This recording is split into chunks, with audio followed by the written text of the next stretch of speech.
and then we will see whether North Korea is indeed or not supporting Russia's illegal war in Ukraine.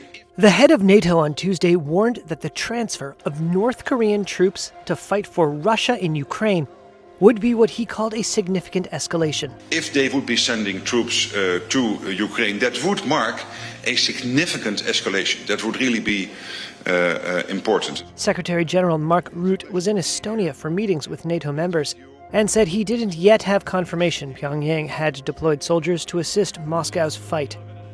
It's the latest warning that North Korea may soon step directly or indirectly into the conflict on the side of Russia.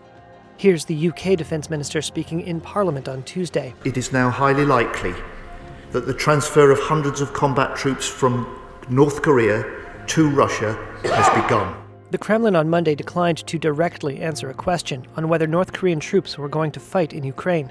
A Kremlin spokesman said Moscow's cooperation with Pyongyang was not directed against third countries. It's been more than 2 years since Russian forces stormed into Ukraine in what Moscow called a special military operation.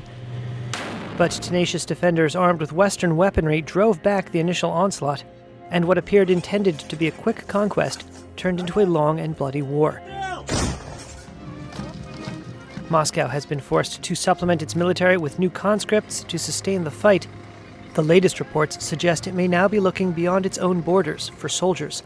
South Korea's spy agency said last week that North Korea had shipped 1,500 special forces troops to Russia's Far East for training at military bases, and that they were likely to be deployed for combat in Ukraine.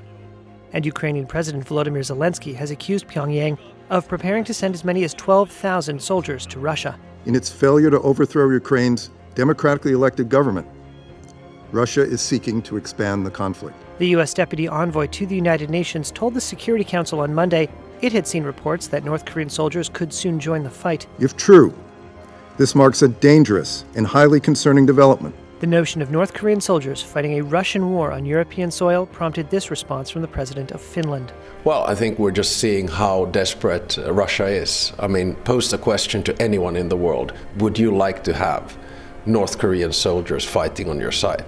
And the answer is probably no. South Korea's Deputy National Security Advisor said on Tuesday that Seoul would consider countermeasures, which could mean directly supplying lethal weapons to Kiev in response to closer military ties between Russia and North Korea.